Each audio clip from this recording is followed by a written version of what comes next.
Okay, this is what we're looking at now. So this is 33 litres. And it looks a lot more full than it was the last time when it was only a half batch. This is going to be a full batch. This is a hell of a lot of grain as well too. Never done this volume before. Should be the same, shouldn't it? As a 20 litre batch. Just doubled. Let's go. Get it in there. So yeah, we're using Whiskzilla again. Let's see what happens. Need to remember to take better notes on the volumes as well too. Some kind of issue with Brewfather. When you export, the equipment setup and Grainfather is slightly different, even though I tried changing it. It tries to scale it all the time, so I think that's what happened the first time. So I think I've got it set now, so they're both the same, but I don't know, I have my doubts. It was bringing over the Brewhouse Efficiency as the mash efficiency, and then it was trying to scale everything and throwing the volumes out, especially the volumes of the water. And then when you scale it, it was saying, for this one it was sort of like 27 litres or something like that originally, and then I just caught on. But that was only this morning. I only tried doing that stuff this morning, which is not good when you've got, you know, a bit of a hangover and it's first thing in the morning. Really should have done that during the week. I've also set it so that the heat, I'm not hitting strike temp. I've set it to 68. And hopefully it's going to keep it at 68. So I already set the app on the phone to the mashing in section, which I didn't do the last time. Okay, there's where we are now. Mash out. What's going to happen? Okay. That's the pump that's going on. So I turned the pump off to take it out, and there it's turned it on again. So what's all that about? Don't know. I'm gonna fix that. Dismiss. Start sparge. We're just gonna do this manually. Oh, it's gone off. See that? Interesting. Very interesting. Okay, lift grain basket. So here we go. So I've never lifted anything quite this heavy before, apart from, you know, obviously the weights. Cause I'm good at that. Right, okay. Wasp still up there. Handle. Okay, make sure it's in on both sides, please. Here we go. What's this going to be like? So lifting up and then turning. Let's go. Whoa. There's a bit of weight on it. Not too bad though. Isn't quite as bad as I thought it was going to be. Let's wait till we do an Imperial Stout though. Woo! Should be fun. Right, I'm not going to do the setup that I did the last time. I'm just going to literally pour it over the grains because I've got stuff on feast or something there. And we've got the next dinner here. And we got people coming around, so I'm on the clock. 1 o'clock. So there's quite a lot of water in there. It's like 21 litres or something like that. So I'm not going to show you everything, but literally pouring it over. Just like that. Right up to the ring. And then we have, what is that? Can't even see that. I'd say it's about 46, wouldn't you? So yeah, let's leave it at that. And the other thing's just dripping into that fermenter. This is our hop schedule here. So bittering hop 60 minutes, that is, I've gone with the mantra that an ounce, if in doubt use an ounce. It does rhyme, yes, I know. So this is Helga, 28 grams, 1 ounce. That's at 60 minutes. 30 minutes then, we've got Nelson Sauvin, an ounce. 28 grams. Then we got 10 minutes. We got Citra, an ounce, 28 grams. And then we've got the flame out. So this is 2 ounces of each, 56 grams of each. Nelson and Citra. And then I've got 2 dry hops. The intention here is to put them into separate fermenters and dry hop, one with Citra and one with Nelson. Yeah, it looks like a boil to me, don't you think? So let's go. Start timer. Boom. On something. Okay. There's our 28 grams of Helga. This is a lot of hops going in this, so if that pump's ever going to get blocked, it's now. Let's go and help us. 5, 4, 3, 2, 1.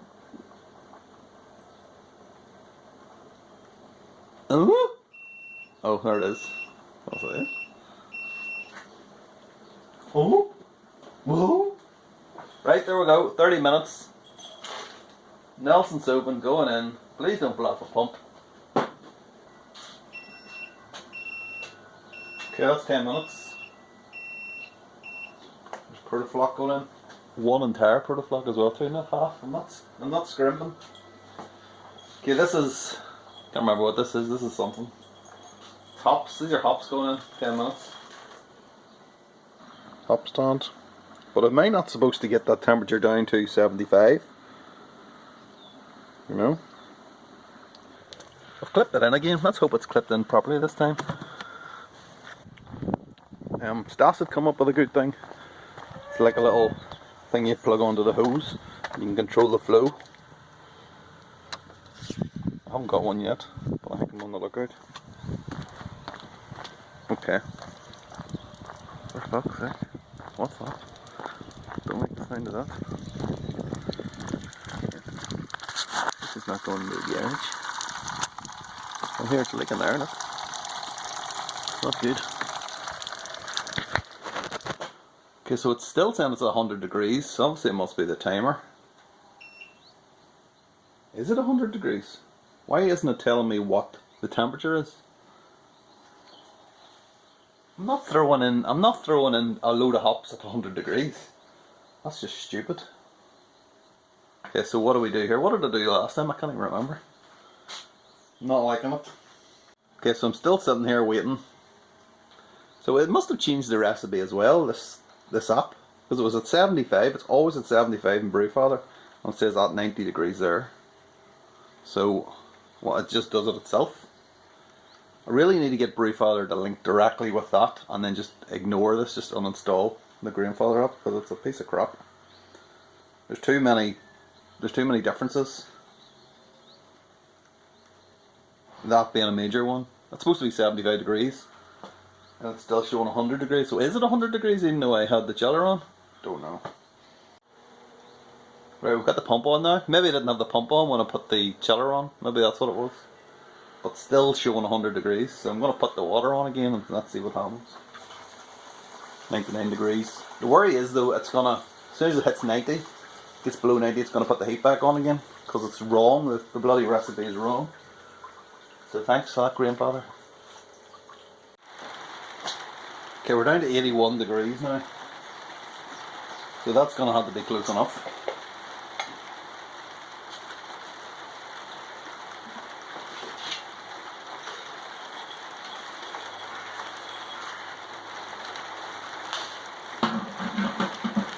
So we'll let that sit there. Come on.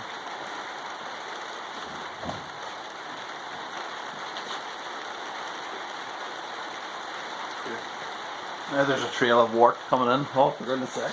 It's all going wrong. It's all going peak wrong. This is turning into a complete nightmare. Let me see this. Where's all the wort going? Where's all the wort going? Down there? How the hell did it get in there? That's a good, I don't know what that is.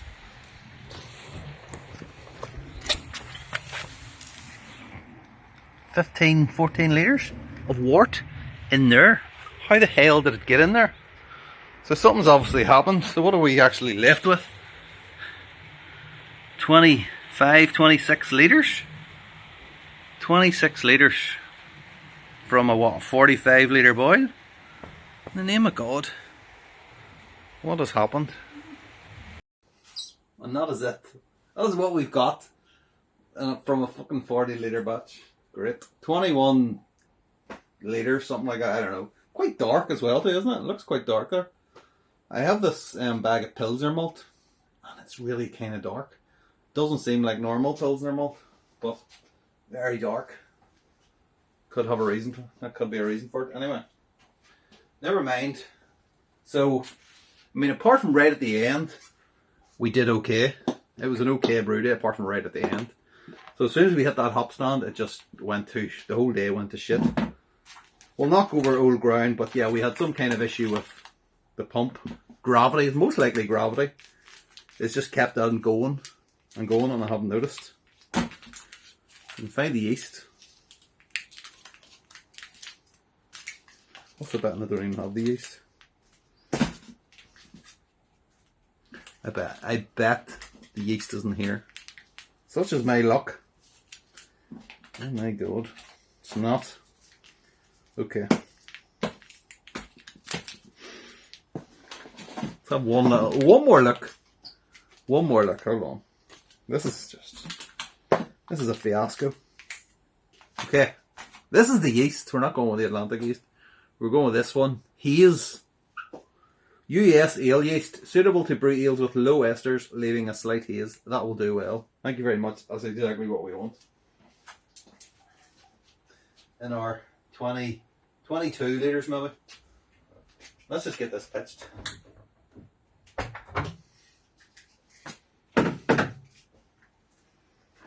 Why always me? Why always me? You're gonna laugh about it now. You know, it's a learning curve. Let's call it a learning curve, okay? Stuff happens just the way it is. Let's get this thing on, get a pressure fermented through it, get another brew day at the weekend, and then pretend none of this ever happened. Okay, this is what's left. It's right up to the top handle. Look at this. Oh my God. Let's have a look underneath. Yes, doing its job. That is a lot of grain dust, but it's all been cut. Amazing. Amazing. And then inside, all the crap around the outside, and then the stuff on the inside. Yeah, that's good. So there it is there. It's not clear at all. Now, the yeast was literally called haze, but it did say on it something like it's going to cause a slight haze. I think that's definitely a slight haze there, for sure. Big head on it. I ran out of gas during the week. This was kegged like last weekend. Or no, it was about the middle of last week. And ran out of gas at some point during the week. And when I had a drink of it on Friday night, I think Friday night, had the first pint of it, and I was thinking to myself, this is a little bit undercarbed for some reason, but it wasn't until the next day. I never thought anything about it. Never thought to go and check until the Saturday when I noticed that the gas was gone. So yeah, I've had to put it up to 15 or 16, maybe more PSI, and just to try and get a good bit of fizz on it, which has worked, but it also gave me a massive big head. So there. So yeah, it's an okay colour, a little bit too dark. It is a kind of IPA colour though, but I'm sure maybe if it was clear, it might be brighter than what it looks. But yeah, nice white head. What can you say about it? So this came in at 4.7%, which is a little bit under the recipe. So let us have a look and see what's happened. So yeah, supposed to be in and around 5%, 4.7%. Original gravity in the recipe 1048. The batch was 1044. So yeah, 4 points down. there you are.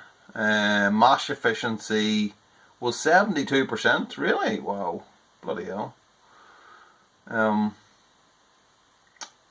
yeah, we're down 8% there, so that's obviously what's happened. So I'm not really sure. Maybe it's a sparge. Maybe it was like, because I was doing the, you know, the jugs just over the top. Doing all different kind of sparging techniques just to see what works and what doesn't work. I'm just going to put that phone there, trying to, so I can see it and wave my hands about at the same time, like a lunatic.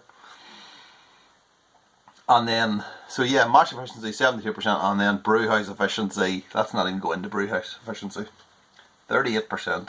Christ.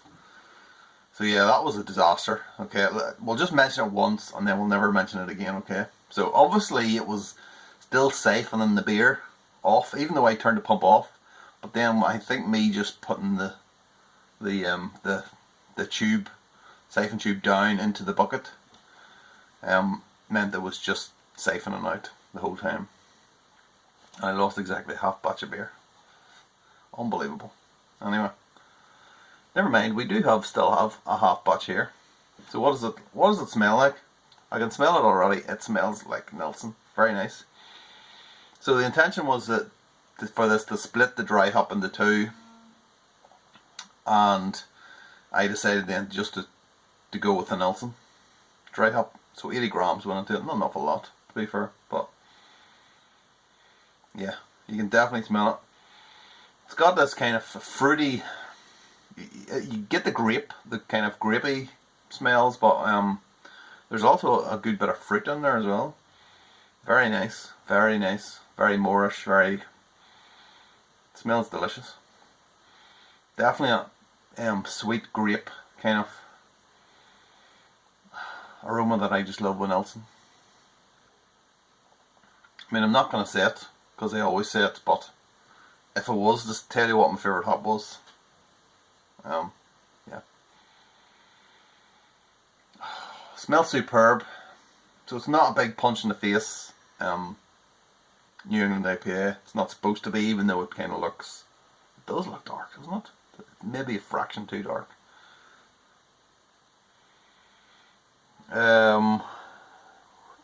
Colour is 12.2 EBC, turned out. So you wouldn't think 12 EBC would be that dark, but yeah. Obviously it is. Okay, I'm going in. Not waiting any longer. So 4.7%. We made a couple of points up on the attenuation. 1008 finished out on. So we made 2 points up on the recipe, so at least we clawed something back. Okay, cheers.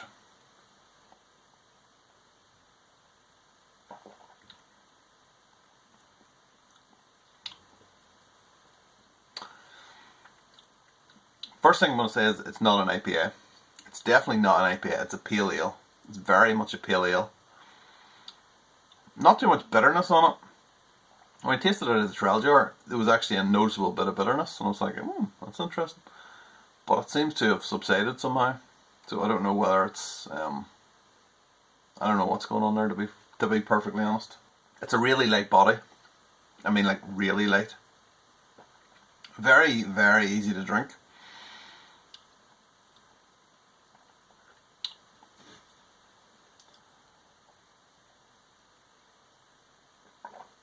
Picking up a little bit of the bitterness now. It's very slight. This was something like 47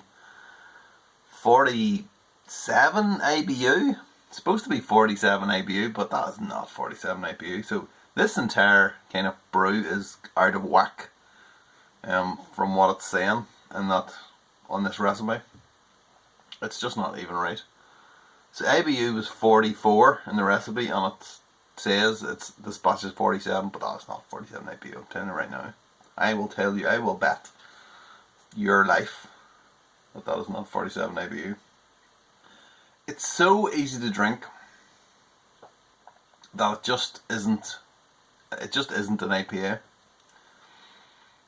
It is a pale ale. Not quite an American pale ale, but it's somewhere between like a really kind of fruity, fruity, hazy beer. So maybe it's something to do with the yeast. Maybe the yeast has got in there, and that's kind of given it a bit of a twist. But it's not really. It's just an easy drinking, fruity beer, but not an IPA. Fruity pale ale. That's it. It's so light, it's ridiculous. And then the taste. The taste is just really lovely fruit flavours. Definitely the kind of the grape notes from the Nelson, but also this kind of, it almost makes it taste tropical. Must be the combination of the Citra and the Nelson together. But there is a real kind of tropical juice type of flavour to that. It's like a little hint of like mango, kind of papaya, that type of thing. But it's just really subtle in the background, along with the kind of the grape.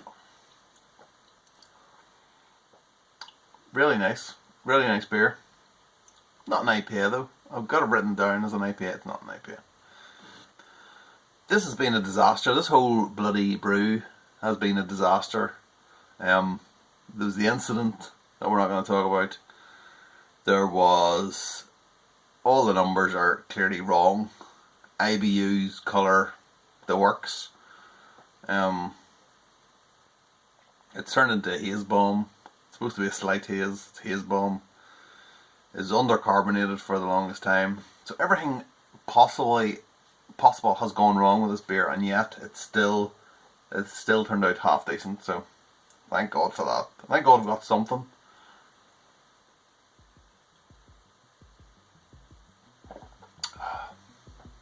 Imagine if I had lost the whole 40 litres. Oh my God. Oh my God. I think I probably would have committed harikari right there and then. Oh. Anyway. Cheers. See you next week.